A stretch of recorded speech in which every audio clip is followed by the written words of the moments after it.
Hello there, my name's Phil Williams and I would like to welcome you to Audio Angling, the podcast site of fishingfilmsandfacts.co.uk. On the basis of live sightings, probably more people, anglers and non-anglers alike, are familiar with mullet than any other species of fish swimming in British waters. They're a common sight around harbours and in marinas where people not only see them, but as importantly recognise them.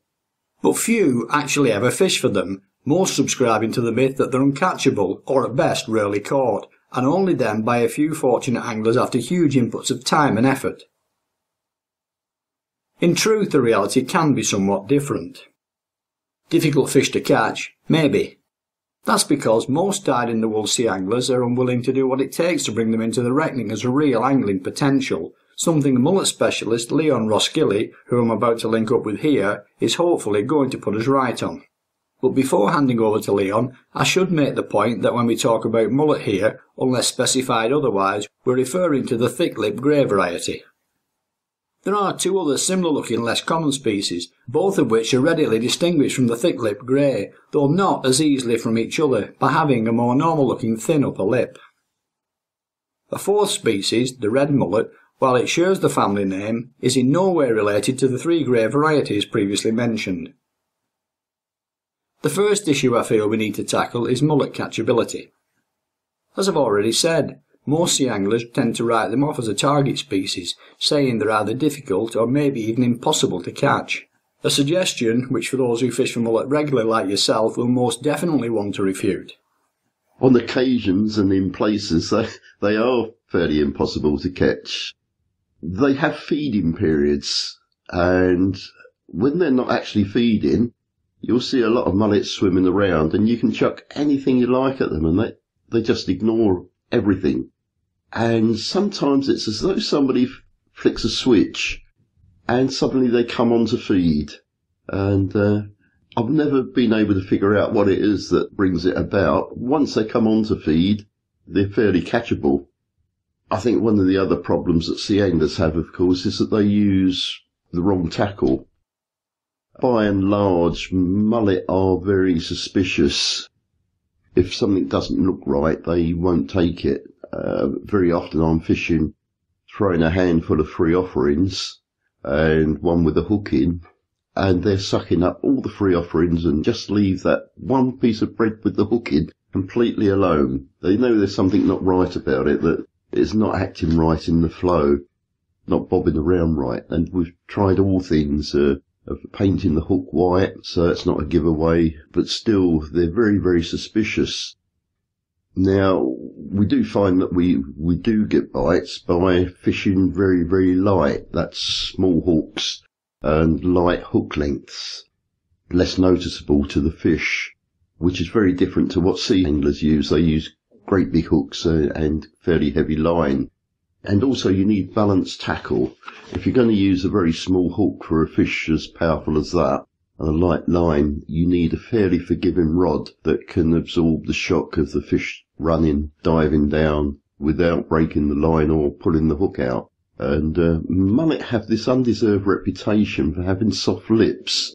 If you've ever tried digging a barbed hook out of a thick-lipped mullet's lip, they're anything but soft. It's just that any fish as powerful as that with a hook as fine and as small as that, it's going to pull unless you play it very carefully on very balanced tackle. Unfortunately, a pier rod and a 15-pound line and just doesn't do it, and you will get the hook pull out almost inevitably. So that's the reputation they have. In fact, I've been fishing off of some pier in Chatham. Chaps have come up to me and said, "What are you fishing for, mate?" And, "Oh, I'm after mullet." "Oh, no, you can't catch those." "But I've caught a fair few here." "No, you can't catch them. Mullet, you can't catch them." And they absolutely refuse to believe. They think I'm pulling their leg, that I'm fishing for mullet. But, no, once you know the correct techniques, the correct presentation, use balanced tackle, etc., then they're as catchable as any other species when they're in the mood to be caught. So give us an insight now into what you would consider to be proper tackle and techniques to be in with a realistic shot at mullet success. Most of my mullet fishing is done float fishing, and for that I'll use a standard 13-foot freshwater match rod. the kind of thing that you'd use for catching tench or bream. And a 6 pound main line.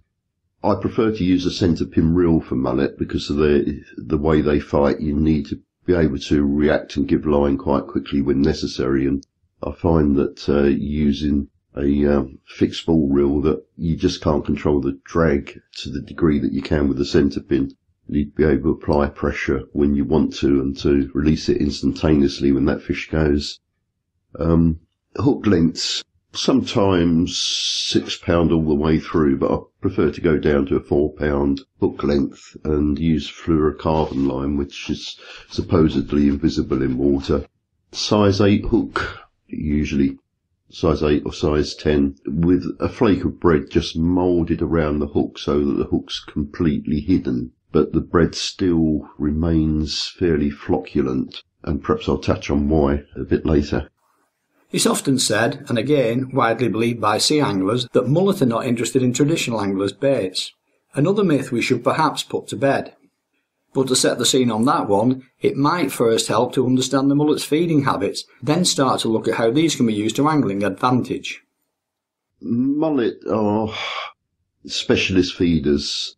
They don't compete with a lot of other fish for the food that they're after, which is very low in nutrition, and that food is principally algae, which you often see as a brown coating over the mud or on harbour walls. And they go along and graze that, and you can see the marks made by their lips. It's as though somebody's taken 2 fingers and drawn tram lines in the mud, and they suck that mud up. Huge gut.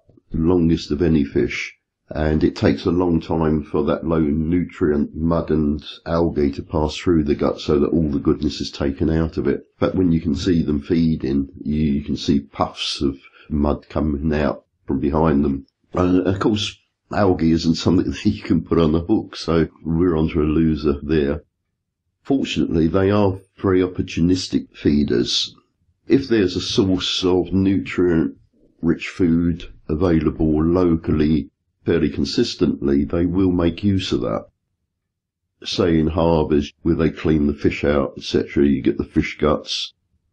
Whatever comes out the sewage outlet pipes, it's fascinating to stand at the end of a sewage outlet and see shoals of mullet feeding confidently on the discharge from the sewage pipe. Where there's meat processing factories, chicken factories, etc., they're quite well known for feeding on all the stuff that's discharged out of there. And the mullet around marinas and in harbours, etc., are used to all kinds of stuff being thrown in the water, bread, chips, etc. And they're a lot more catchable in that kind of environment than anywhere else, because they will take novel foods like bread and fish flesh on the hook quite readily. Mullet are sometimes caught on sea baits, on worms meant for other species, on large chunks of fish, traditional sea baits, but not very often. They're also fry feeders. When there's a lot of fry in the margins, you can see them chasing the fish fry, almost like bass. That's when they become targetable by fly fishermen. There's quite a few people use different flies for mullets. Some are bread imitations, some are fry imitations, and I do a lot of fly fishing for trout. It's not something that I'm particularly keen to get into with mullet. They're frustrating enough to catch anyway, without the added complications of trying to fish for them with flies. The other bait is maggots, but again, only when maggots are available to them locally. You tend to get that when you've had a series of growing tides as they grow to the springs, putting seaweed onto the beach, and then it's left there until the next set of high tides. That gets fly blown and a lot of maggot gets in, and when the next set of spring tides come along and start pulling that rotting seaweed off with all the maggots drop down in the water, and both mullet and bass feeding quite enthusiastically on those maggots coming down through the water. So under those circumstances, maggots are quite a good bait. In fact, a friend of mine, he experimented off of some pier with maggots. He filled a tin up with maggots with a hole in the bottom and put that out over the water. So the maggots were dropping through one by one. Unfortunately, the mullet weren't turned on to maggots at the time, but the pouting were, and he had a stream of pouting downtide of this tin just lying there in the current, getting a bite of chuck through from the pouting. Picking up on what you said about mullet only occasionally taking fish baits, my best thick clip of 4¼ pounds was taken while dinghy fishing for conger, using a full side of mackerel around a shallow wrecking Oxwich Bay fishing with Dave Lewis. When it first hit the surface and went powering off, we were both certain that it was a bass. Only when the landing net went down on the deck did we realise just exactly what it was. So much then for finicky feeding and coarse fishing tackle. Yeah, I doubt whether he was trying to eat the whole side. He probably was grazing on the side and sort of encountered the hook. But then again, one of the techniques I use for fishing for them is to use a cage feeder full of bread with a hook length coming off of that and drop it down into the water. That attracts the mullet up to the feeder, and sometimes, rarely, they take the hook. What they often do is just bash the cage feeder around, and you can see the rod tip bending, and then drop a piece of float fish bread in next to the cage feeder, and very often you get a bite as the bread drifts away. But one time I had that, and the rod tip started bouncing like crazy. I pulled, I felt the weight of a good mullet. I fought it for a little while, brought it up to the top, and then I saw this mullet open its mouth, and it had taken the whole of the cage feeder into its mouth and decided to let go once its head came to the surface. So there's this huge gaping mouth and the cage feeder come out of it. And again, we use very fine small wire hooks so that they can't detect the hook, but there's this fish, big fish, decided just take the whole cage feeder. It's one of the things with mullet, trying to get your head around what they're up to is part of the fun of the game, I think. As you've already said, the key to consistently catching mullet is preconditioning. So let's explore that particular topic next. Away from the harbours and the marinas, you'll often see shoals of mullet feeding on algae, and these are wild fish that just feed on algae all of the time. Now, you can sometimes educate those to take bread baits, and it means baiting up over at least 3 days of tides. So you need to be fairly dedicated to doing that. And it very much depends on the conditions, how you go about that. Well, one way is to leave a trail of soaked bread up along the tide line. As the tide comes up, more and more of this bread drifts away into the tide. If there's a handy pontoon or a quayside or something, then you can drop in a net bag full of bread over the side. And the mullet will, because they feed on flocculent material, and you see them sometimes, they'll suck in some weed and spit it out instantly. What they're after is the microorganisms within that weed, not the weed itself. And bread is a flocculent material. I believe that they're experimenting. They see a piece of flocculent material, they suck it in and spit it out, and then think, hey, that tastes pretty good. Then they go back to it and eat it, and very soon the rest of the shoal is catching on to this. They see one fish feeding, the other fish start feeding on it all. And if you've been feeding fairly regularly, at least 3 days, perhaps more, they begin to know that in that place they'll find this stuff and start to come there looking for it, expecting it to be there. Once you've got them taking bread, then of course you can use the bread as a hook bait. Having said that, one has to be fairly dedicated in doing all that pre-baiting and pre-feeding. And if there's easier marks nearby where they're quite used to it, then there's not the necessity for doing that. Is bread then the bait of first choice throughout mullet circles, or are there other viable options? Well, in some locations where people clean fish, etc., then a piece of mackerel flesh with the skin removed, they don't tend to take it with the skin still attached. Again, it may have something to do with this flocculent presentation of the fish bait, but principally bread is the bait of choice. It's easy, they accept it readily. In fact, not just mullet. Quite surprisingly, we sometimes have a little species competition to see how many species we can actually get. Crabs will take bread, surprisingly, and swimming crabs will take bread mid-water. Gobies do, bass certainly do. They're a nuisance when you're fishing bread for mullet sometimes. Yeah, it's fairly interesting, the different range of species. Mackerel, sea trout, I know have been caught on bread. And where there's a run of coarse fish, you can sometimes be catching mullet and then suddenly find a roach on the end of your line, or a dace. Very often that happens in places like Christchurch Harbour, but also in an estuary. Under the right tide conditions, it's surprising how far down estuary the coarse fish can come when there's a lot of fresh water coming down the estuary. Something I saw over in the Isle of Man once was anglers tying fish heads to the line to act as a swim feeder and a weight. Then a few inches away on a small hook, they'd hook up a tiny piece of flesh which looked as though it had just broken away in the tide. A very effective approach at times which I haven't seen used anywhere else. Yeah. Different places. There are other baits you can use. I would always go with bread as the first choice unless there was local conditions which made another bait better. The only exception to that, of course, is thin-lip mullets, which can be taken on bread, but the best way of fishing for those is to use harbour rag, about 3 or 4 inches below a MEPS-type spinner. So you take off the treble, tie a bit of nylon on with a size 8 hook, attach that to some ragworm, or harbour rag is best, and you can spin for them. Interestingly, they won't normally take the rag if you float fish in it, nor will they take the spinner by itself. They'll follow the spinner, but they won't go for it. It has to be that combination of a worm toad behind a spinner. There's just something about it that makes them take. And again, with thin-lip mullet, they tend to be in quite large shoals. And so if you come across them feeding, you can take easily 20 or 30 in one go. Now I fished quite a bit over the years with the shore lads around Guernsey, where they approach their mullet fishing very differently to how most mainland anglers would do it. They tend not to go in for long-term ground baiting, preferring just to do it on the day while fishing for other stuff with a mullet rod set up ready in case any put in ashore.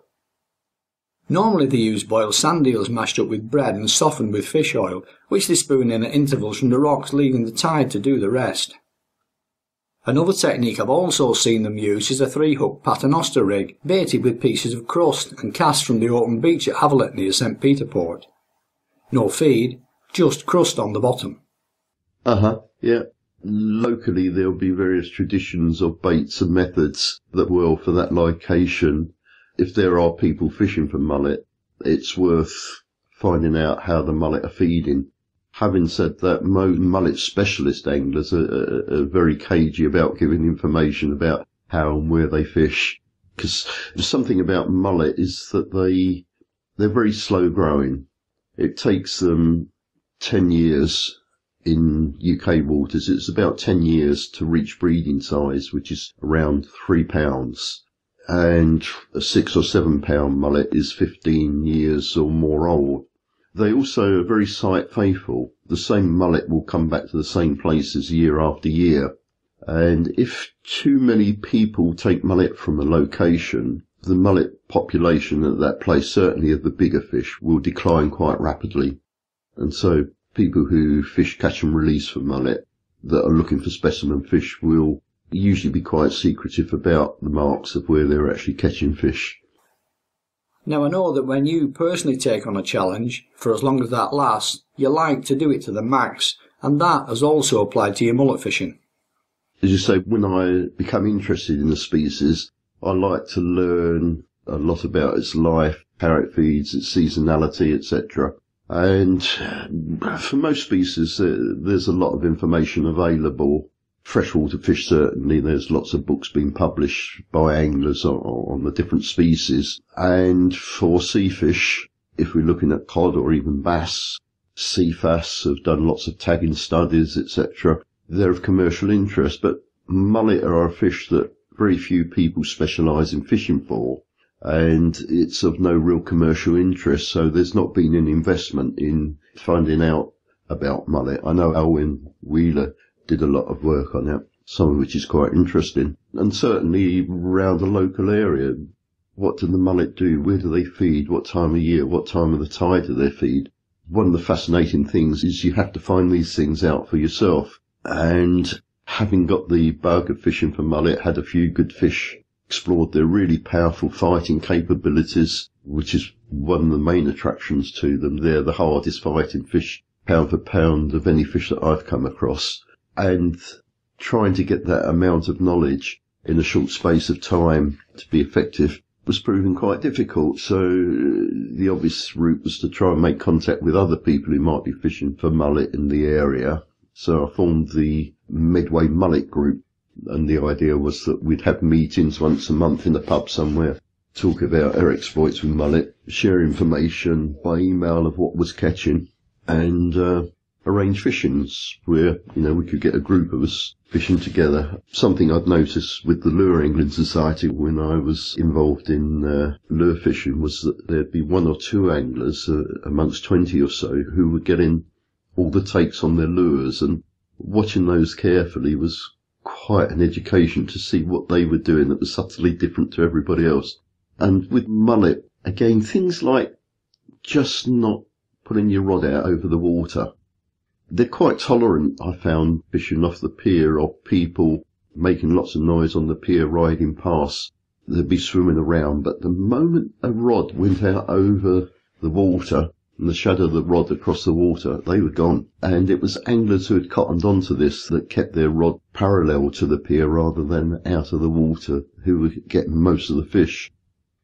Early season mullet was the interesting one. We'd all get excited come March or so, and the mullet started appearing, and we'd start seeing the lip marks. And again, having a group of people talking about it and communicating about it, word quickly spread that, there were lip marks here or lip marks there, mullet had been seen here or there, and it was time to get the mullet gear out again. We found that mullet generally start feeding when the water temperature is 10 degrees. So it came a case of buying a thermometer that we could measure the water temperature as often as we could. And fortunately, I worked quite close to the estuary.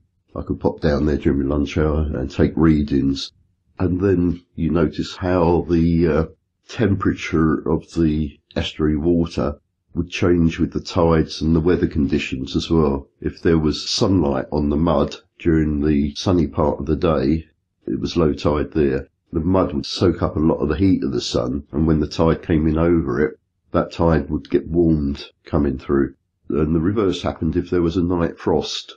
If there was low tide at night and it was very cold and there was a frost and the mud got really cold, the water coming in cooled as well. And we were able to associate this warming and cooling with the patterns of their feeding, which again was only obvious when there were quite a few of us actually fishing and reporting back what was happening. One of the things I found fascinating in the early period was the way that the fish all over the estuary turned on to feed at the same time. So we'd have a week or so where nobody had any bites, and then people all around the estuary, at Rochester, at Chatham, at Gillingham, started to experience mullet actually taking their baits on the same day, and then they'd stop taking for a few days and then start again.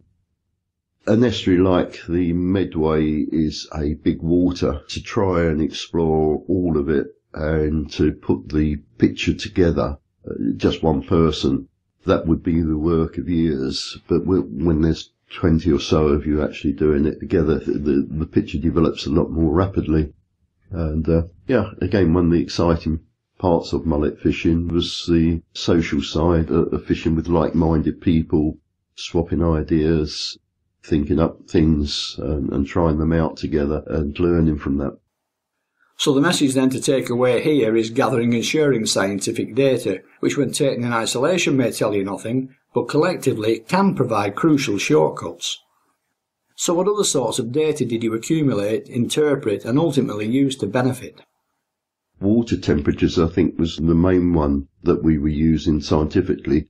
By charting that, keeping a record daily, keeping a record of when mullet were first spotted, when they first started to take baits, when the first mullet were caught, the size of the mullet, and analysing all of that. One of the things that came out of it was that we found that the larger mullet were being caught early and late in the season, and we put that down to the fact that being a larger body weight, they were more tolerant of lower temperatures. So say October or so, the mullet started to feel the cold and move off, stop feeding, it was the larger fish that remained feeding. So where those large fish were there all year round feeding, they were competing with 100 fish. So your odds of actually hooking that fish were quite low. But when all the smaller fish had stopped feeding and they were the only ones feeding, then the chances of actually hooking a big fish were greatly increased at the end of the season. Yeah, it's recording all the information, putting it on Excel spreadsheets, producing graphs, and stuff that you weren't actually looking for leapt out of you once you put it into a graph and analysed it. Temperature was interesting that although every season was quite variable, each year was quite variable, there were specific times around the high tides when that seasonal fluctuation would come back into line again. And that was with the high tides, which again we assume was because a lot of water from the sea was coming up the estuary and evening everything out again. So whether it had been a cold spring, a wet spring, a sunny spring or whatever, the volume of water coming into the estuary sort of wiped the slate clean and took us back to the baseline where the temperatures should be. And with the beauty of hindsight, do you think the group could have done more either with the data they had or by picking up additional data they perhaps missed, such as salinity, water clarity or even dissolved oxygen levels? Yeah, I think we were only scratching the surface. Unfortunately, my own involvement in mullet fishing and in the Medway Mullet group lessened as I got more involved in the angling politics side of things and had less and less time to actually go fishing for mullet or to keep up with running the Medway Mullet group. I was involved with the Sea Anglers Conservation Network and that was increasingly taking my time. So it's one of the things that had to fall by the wayside, unfortunately. Now, I said in my opening remarks that when we talk about mullet fishing, it's taken as read that we're talking about the thick-lipped grey. That said, we shouldn't discount the possibility of catching other species, which with the right tactics and in the right locations can at times almost be caught to order. Picking up on something you mentioned earlier, back in the 1980s I used to holiday down at Christchurch in Dorset, where we put my boat in at low tide and motor down the Avon to where it met the Stour, in a marshy area just above Muddyford Harbour. There we'd fish using very light spinners baited with ragworm, and would usually take anywhere between 20 and maybe even 50 thin-lipped grey mullet at a sitting. It was fantastic fun. Yeah, I've not had any experience myself with the golden greys. Most of my mullet fishing has been done around the Medway estuary or the Kent coast. And the golden greys you're more likely to find down on the south coast and out towards the west. Although I've had reports of some being caught in the outer estuary. Very difficult sometimes to tell a golden grey. One of the marks is the gold mark by the gill plate. I've noticed this too a lot in thin lips, which like the golden greys have lips of almost equal width, which can make positive ID very difficult. Yeah. There's various measurements that can be taken, the ratio of where the fins are and the way the gill covers. If the experts can tell them apart, but I say I fish mainly for thick lips myself, so identification's never been too much of a problem for me. Thin lips, again, I've not fished for that often. I've fished Christchurch Harbour when I've been down with the National Mullet Club on fishings down that way and taken them on the spinner. They will travel a lot further into fresh water than the thin lips, and they are usually in pretty big shoals. If you spot a shoal of 20, 30 mullet, they're most likely thin lips with perhaps the odd thick lip mixed in with them. And especially if you find them way upstream, they're almost certainly thin lips. In fact, on the Medway at Allenton, on the tidal stretch there, I've seen big shoals of thin-lipped mullet and got quite excited. Come back 2 days later and there's not a sign of them there. They tend to come and go. One strange phenomenon is that while most UK sea anglers see mullet as uncatchable, when we go on holiday to, say, the Med, we're often happy to sit there for hours with our telescopic rods trying to do just that. So if we think we can catch them there, why not here when we get back? If you head down to the Mediterranean, different species of mullet down there, which are a lot more obliging for a start, and the locals will be fishing for them quite a lot. And so it's quite natural for anglers, when they're in a strange place, to ride on the back of local knowledge and what the locals are doing, and they will catch those mullet fairly easily using the techniques. But if you take those techniques back to the UK and the UK conditions, they don't work too well at all. Most of the mullet I catch on holiday look to be thick lips, but I suppose the further south you fish, the greater the likelihood of other species also entering the frame. The most likely of these is reputedly the flathead grey mullet, which, like the thin lip and golden grey species recorded from UK waters, also has a thin upper lip. This is a fish of worldwide distribution, regularly occurring off the French and Spanish coasts in the Biscay area, which isn't that far away from us. What then might we expect in the future, both from the species we already have and from new ones migrating further north as sea temperatures continue to rise? Yeah, I think there are a lot of studies that show that fish populations are moving towards the poles fairly quickly, and it is quite likely that we'll get Mediterranean striped mullet here. I know a striped bass was taken recently off of Dover. Where that came from, I've no idea at all, whether it had made it across the Atlantic or not. But more and more I think we're seeing unusual species and warm water species. When I started sea fishing, triggerfish were quite a novelty, or almost unheard of. Now triggerfish are taken quite consistently along the south coast there. We're also finding in the River Medway different kinds of fish. Anchovies, there's been taken in commercial quantities from the Thames estuary. Red mullet also, which aren't a mullet at all, of course. They've turned up in quite large quantities in the Thames estuary. So I expect we will see the odd one or two mullet coming up from southern Europe. They do seem to be extending their range somewhat. I've also had the odd speckled bass float fishing bred for mullet further south into mainland Europe. Well, speckled bass have been recorded off the Essex coast. If you speak to Bob Cox, he has more knowledge of the catches of spotted bass there. They're around. And as a final comment, you being a mullet enthusiast, how would you sell mullet fishing to a sceptical British sea angling community? There are different types of sea anglers. There are those that are just interested in fishing for what's there so that they have a feed. Mullet, I don't think, are good eating. Some people do like them if they're cooked properly. I'm not sure that they're safe eating because, as I say, they live for a long time. They pick up a lot of nasty things from the way they eat by sucking in the mud that's got all kinds of PCBs and pesticides, heavy metals, and take a long time to pass any of that through the body, so that accumulates. So personally, even if they were good eating, I wouldn't eat them because of the risk. So that's putting off those type of anglers who are just out looking for a day out and some fish to take home for the pot. There's a lot of freshwater anglers who do get interested in sea fishing, and I find that with most mullet anglers, they have a freshwater background somewhere there, and they're the thoughtful ones, the ones that are fishing because they like the challenge of it.